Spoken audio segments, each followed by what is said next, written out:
Bonjour et bienvenue dans la chaîne de Mathématiques Sciences. Aujourd'hui, je vais présenter et expliquer une nouvelle vidéo. Cette vidéo donc tout simplement en mathématiques pour les premières en spécialité. Et dans cette vidéo pour les premières en spécialité mathématiques, on va donc résoudre ensemble un exercice type bac concernant le chapitre de la dérivation. Alors il y en aura un autre, donc exercice type bac, mais qui va concerner donc les deux chapitres, dérivation et application de la dérivation, pour justement l'étude des variations des fonctions qu'on verra un petit peu plus tard dans quelques instants. Ok, d'ici à cette semaine, normalement, s'il n'y a pas de souci, puisque je suis en vacances et que normalement je peux tourner comme je peux. Enfin, je peux déjà tourner un peu plus que quand j'ai cours. Alors du coup, l'exercice est sur 10 points, il est juste là devant vous. Donc c'est un exercice type bac, encore une fois, qu'on pouvait donner auparavant en contrôle commun, pour ceux qui auraient abandonné l'aspect maths. Et donc ici, je vous laisse mettre la vidéo en pause pour le faire, et ensuite on va le traiter question par question. Sur ce donc, c'est parti mon kiki. Donc on a différentes choses. On a un repère, qui munit les plans. Et donc on a une courbe représentative C d'une fonction f qui est définie sur l'ensemble des réels. Et donc on donne cette courbe justement. Et par lecture graphique, dans un premier temps, on demande de résoudre l'équation f de x égale 0 d'inconnu x. Ensuite, donc ça par lecture graphique bien évidemment. Ensuite on donne l'expression de la fonction. Ok, voilà, vous pour tout réel x. Et il faut démontrer qu'une équation de la tangente t à la courbe C au point d'abscisse moins 1 et de la forme donnée, ok, de la forme qui est proposée, y égale moins 1,5x plus 3,5. Ensuite, on a un deuxième point, le point E de coordonnées 1, 5. Et donc, on demande deux choses. En fait, le but, c'est de chercher à déterminer les points de la courbe C par lesquels, justement, la tangente passe le point E. Et ensuite, donc on demande question 3A, de montrer que le point E appartient à cette tangente T. Et enfin, de déterminer l'autre point de la courbe en lequel, justement, cette tangente passe par le point E. Alors, voilà, donc ça fait pas mal de choses. Donc, on va commencer par la question 1 qui est très simple. Résoudre l'équation f de x égale 0 d'inconnu x par lecture graphique. Donc ça, c'est une question type seconde, que je donne à des secondes. Donc là, la rédaction type pour ce genre de question, c'est quoi? Donc, on vous demande de résoudre graphiquement l'équation f de x égale 0 d'inconnu x, bien évidemment, voilà. Donc ça veut dire quoi quand on résout f de x égale 0? C'est-à-dire finalement je cherche les antécédents de 0 par la fonction. Et donc graphiquement, ça c'est la phrase que j'aime bien faire noter en seconde, ça signifie quoi? Ça signifie que l'on cherche tout simplement les coordonnées du point d'intersection entre la courbe et l'axe des abscisses. Ok, bravo. Donc on va tout simplement noter cette phrase. Donc voilà, il s'agit de déterminer, alors j'ai dit coordonnées, je me suis mal exprimé, on dit plutôt abscisse exactement dans ce cas de figure. Donc il s'agit de déterminer les abscisses du point d'intersection entre la courbe représentative de la fonction f et l'axe des abscisses. Donc du coup, quand je regarde l'intersection entre les deux, donc lorsque la courbe coupe l'axe des abscisses, quelles sont les abscisses de chacun des points? Ben là, je vois que graphiquement, du coup ça fait S égale, donc on a le point de coordonnées tout simplement moins 2, 0. Donc là, ici, S égale moins 2 d'une part. Mais on a également une seconde solution, donc en 3. Ok, voilà. Donc question 1 très très simple encore une fois. Je crois dans le corrigé, c'est encore moins bien rédigé. J'ai juste dit que les solutions sont les points de la courbe représentative dont leur donnée est égale à 0. Bon, ça revient largement à la même chose. Après, pareil, on peut expliquer ça aussi d'une autre manière en disant qu'on cherche les antécédents de 0 par la fonction. Et ça marchera très bien. Vous mettez les solutions tac tac et c'est bon. Ok. Alors, question 2 maintenant. On donne la fonction dérivée ce coup-ci, f' de x égale moins x plus 0,5 pour tout réel x. Ok. Donc là, on nous a donné directement la fonction dérivée. Déterminer qu'une équation de la tangente t à la courbe C au point d'abscisse moins 1 est de la forme y égale 1,5 x plus 3,5. Donc là, du coup, ce dont il faut faire, il faut déterminer l'équation de la tangente. On rappelle rapidement quelle est la forme d'une équation de la tangente, puisque ça fait longtemps qu'on n'a pas eu le temps, on n'a pas eu à le faire, vu que j'ai pas pu vous tourner vidéo malheureusement. Donc, pour déterminer l'équation de la tangente, c'est très simple. Il vous faut tout simplement f', donc là c'est moins 1. Donc il vous faut connaître f' de moins 1, facteur de x moins 1, donc x plus 1, plus f de 1. Donc en fait, il vous faut connaître f de moins 1, f' de moins 1, f de moins 1. Et une fois que vous avez ces deux éléments-là, bah après, vous faites le calcul. Ok. Donc du coup, là pareil, du coup, f2 moins 1, on peut le lire graphiquement. Donc, graphiquement, on voit quoi? F de moins 1, donc c'est l'image de moins 1 par la fonction, on voit que c'est égal à 2. Ok?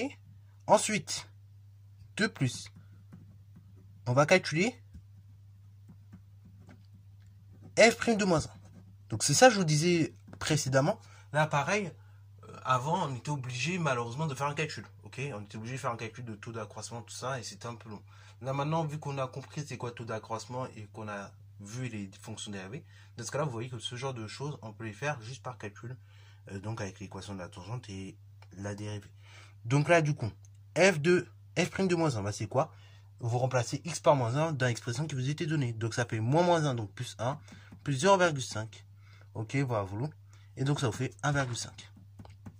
Ok, une fois que j'ai ça, et ben vous ressortez l'équation de la tangente. Or, donc y est égal à mx plus p, mais de façon plus générale, ça sera f de moins 1, facteur de x plus 1, donc plus f de moins 1. Une fois que j'ai ces trois choses-là, je remplace. Y égale f de moins 1. F de moins 1, on l'a dit, c'est 2 par graphique. Facteur de x moins 1, enfin plus 1, pardon, plus f de 1. Ok, voilà, voilà. Alors du coup, c'est f de moins 1, f' de moins 1, on va y arriver. Et du coup, ça fait pas 2, mais ça fait tout simplement 1,5. Facteur de x plus 1 plus f de 1. F de moins 1. Donc f de moins 1, là, par contre, c'est 2. Donc c'est ça, il faut faire attention. F', c'est pas la même chose. Donc on développe, ça fait 1,5 x plus 1,5 plus 2, y égale 1,5 x plus 3,5. Voilà, donc on a exactement la forme qui était demandée. Donc là, faites bien attention, c'est f' de moins 1, et même quand vous écrivez la formule, vous voyez, on ne peut pas avoir, dans la formule de la tangente, c'est bien le nombre dérivé en moins 1, facteur de x moins 1, donc x plus 1, plus l'image de 1 par la fonction. Ok, donc là, faites bien attention, ça peut arriver des petites erreurs comme ça. Donc il faut essayer de pas trop les faire. Alors maintenant, on arrive à la question 3. Donc question number 3. Donc question 3, petit a. Donc il s'agit de déterminer tout simplement si le point E, il appartient à la tangente T. Donc le point E, on peut noter ses coordonnées. Donc c'est 1, 5. Ok, abscisse 1, ordonnée 5. Donc déterminer si ce point appartient bien à la tangente. Bah, pour ce faire, on remplace tout simplement x par la valeur. Ok, voilà. On remplace x par la valeur en abscisse, donc par 1. Et après on voit si tout simplement ça nous donne la valeur recherchée. C'est-à-dire, donc, est-ce que ça va bien nous donner tout simplement le 5 qu'on cherche en ordonnée. Donc, on calcule l'ordonnée du point E. Ok, on va chercher à voir si, avec l'équation de la tangente, quand on a, et ben ça nous donne l'ordonnée du point E. Alors, du coup, c'est parti, on cliquer. Dans l'équation de la tangente, on avait dit y égale 1,5x plus 3,5.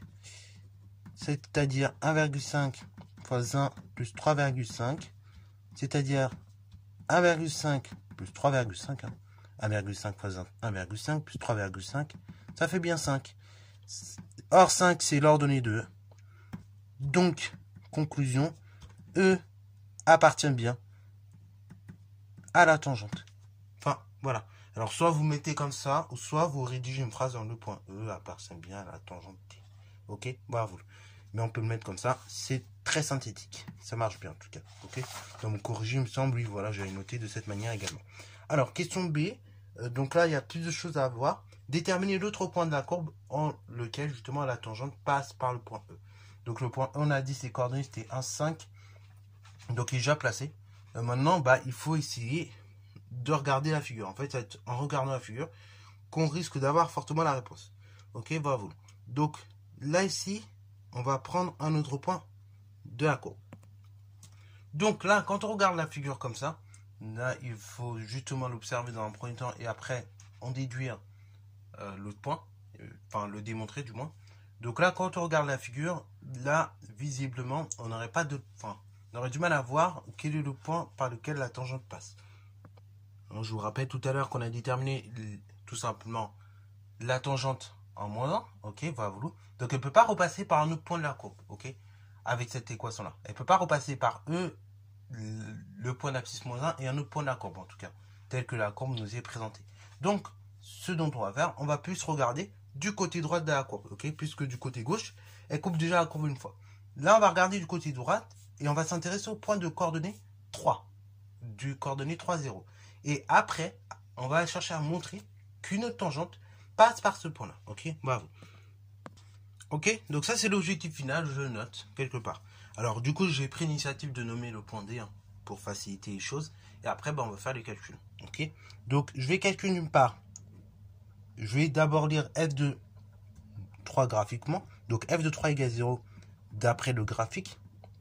Donc ça, c'est ce que l'on voit avec la lecture graphique. Et après, deuxièmement, je vais calculer f' de moins 3, de 3. Donc f' de 3, c'est vous remplacez x par 3, donc ça fait moins 3 plus 0,5, ce qui fait moins 2,5. Ok, voilà. On remplace donc par l'équation. Donc on pourra dire maintenant la tangente à la chose suivante. Donc la tangente à la courbe représentative de la fonction f passant.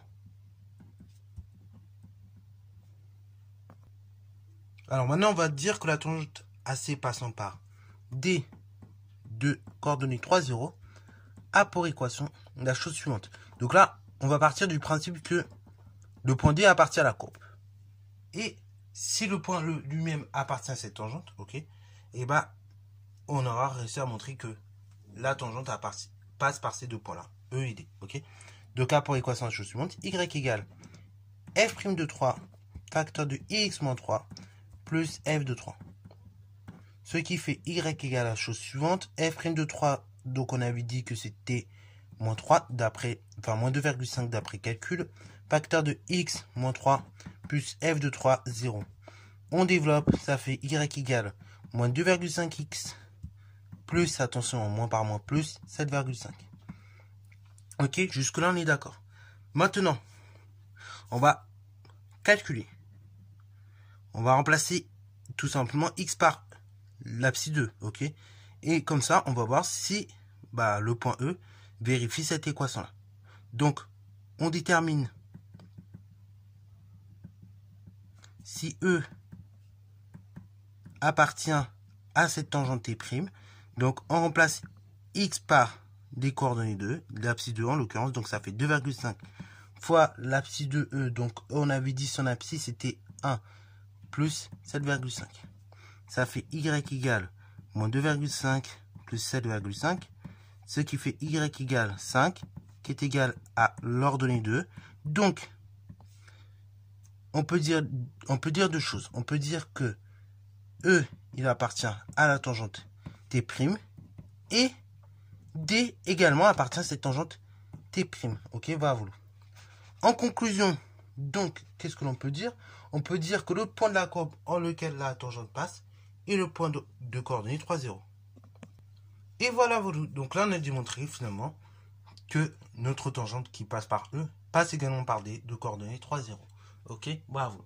Donc, sur ce, c'est la fin de cette vidéo, j'espère qu'elle t'a plu. Si c'est le cas, n'hésite pas à la liker, commenter et bon à toi en mathématiques et en sciences.